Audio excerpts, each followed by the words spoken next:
বিজ্ঞানের তরফ থেকে স্বাগত সুজয়। থিওরিটিক্যাল কম্পিউটার সায়েন্স ব্যাপারটা এক্স্যাক্টলি কি? Computer science is not about computer. এবার কম্পিউটিং ব্যাপারটা কি? এটা ম্যাথমেটিক্সের একটা আর্ট। আমার মেশিনে 256 জিবি ডেটা স্টোর করতে পারে না 512 জিবি ডেটা স্টোর করতে পারে, এর উপরে থিওরি ডিপেন্ড করে। এবং অ্যালগরিদমের ব্যবহার আমাদের জীবনের প্রত্যেকটা সেক্টরে রয়েছে।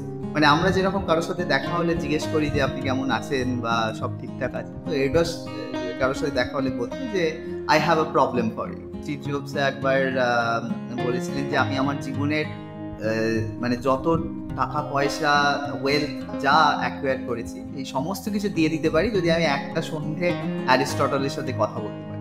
স্টুডেন্ট মিটিংস আমি কোনোভাবেই মিস করতে চাই না, কারণ আমার মনে হয় যে মানে that will be in my mind it's some kind of a crime যে একজন young talented individual just because of my commitment say demotivated হয়ে গেল।